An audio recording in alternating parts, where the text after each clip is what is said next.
Last episode, we uncovered something profound about the ADHD brain. It's not a willpower problem.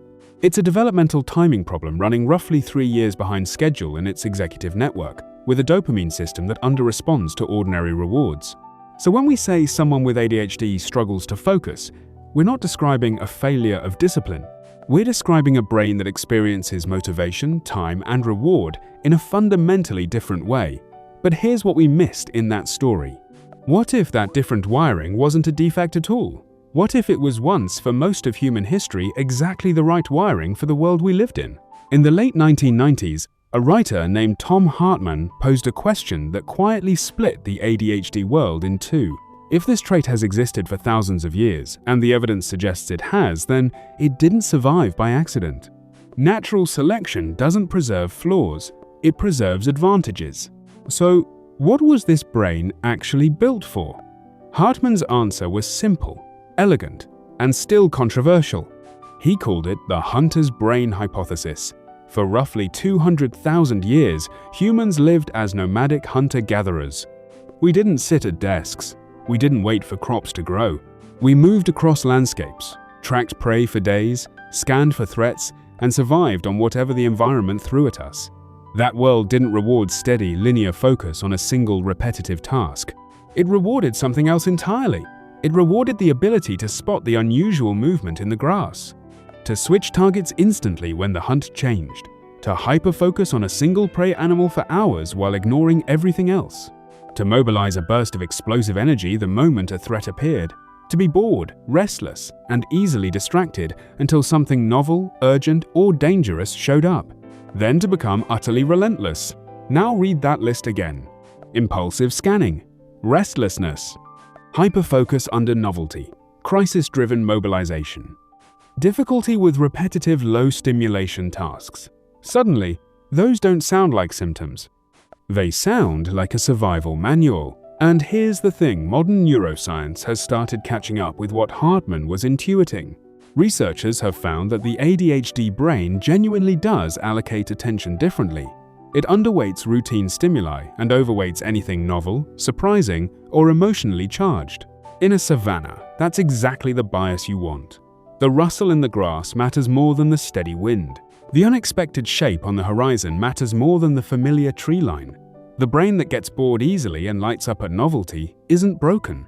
It's tuned to a world where the most important information is rarely the information that repeats. This brings us to one of the most misunderstood traits in the ADHD literature, hyperfocus. We've talked about the dopamine system struggling to engage with ordinary tasks, but here's the part most people miss. When the right stimulus arrives, something novel, urgent, passionate, or threatening, that same system doesn't just catch up, it floods. People with ADHD describe entering a state of total absorption where hours dissolve, distractions vanish, and they perform at levels they can't reach any other time. And it's not a metaphor. Brain imaging studies show that during hyperfocus, ADHD brains can display activation patterns indistinguishable from, or even exceeding, neurotypical peak focus. The engine was always there. It just doesn't idle. This is also why so many people with ADHD describe their lives as a pattern of spectacular failures and spectacular saves. Give them a boring Monday meeting, and they're useless. Give them a crisis, a deadline that just became real, or a problem everyone else has given up on, and they can be brilliant. Researchers sometimes call this urgency-driven performance, and it's one of the most replicated findings in the ADHD literature. The trait isn't inconsistency. It's conditional access. The brain performs at its best when the stakes are clear, the clock is ticking, or the challenge is novel. And then there's the creativity question, because for decades, the stereotype was that ADHD brains were scattered and disorganized. The research says something different. Studies on divergent thinking, the ability to generate multiple novel solutions to an open-ended problem, consistently find that ADHD brains produce more ideas, more unusual associations, and more unconventional approaches than neurotypical controls. Not better ideas, necessarily. More ideas. A wider search space. In any field that rewards innovation over reliability, that's not a bug, it's an asset. So let's pull this together. If hyperfocus, crisis performance, novelty seeking, and divergent thinking are all genuine features of the ADHD brain, and the evidence increasingly says they are. Then the real question isn't what's wrong with this brain. The real question is what kind of environment this brain was built for, and the uncomfortable answer is probably not this one. We built schools that require sitting still for 6 hours. We built offices that reward sustained attention to repetitive tasks. We built a civilization optimized for what some researchers now call the farmer brain's steady, sequential, future-oriented, low novelty, high compliance. And then we diagnose the hunter brain as disordered for failing to thrive in it. This isn't romanticism. People with ADHD still struggle, often severely. But the struggle might not be coming from the wiring itself, it might be coming from the fit. Take the same brain and put it in an environment rich with novelty, urgency, movement, and meaning, emergency rooms, startups, art studios, search and rescue teams, combat units, and watch what happens. The restlessness becomes drive. The distractibility becomes scanning. The impulsivity becomes reflex.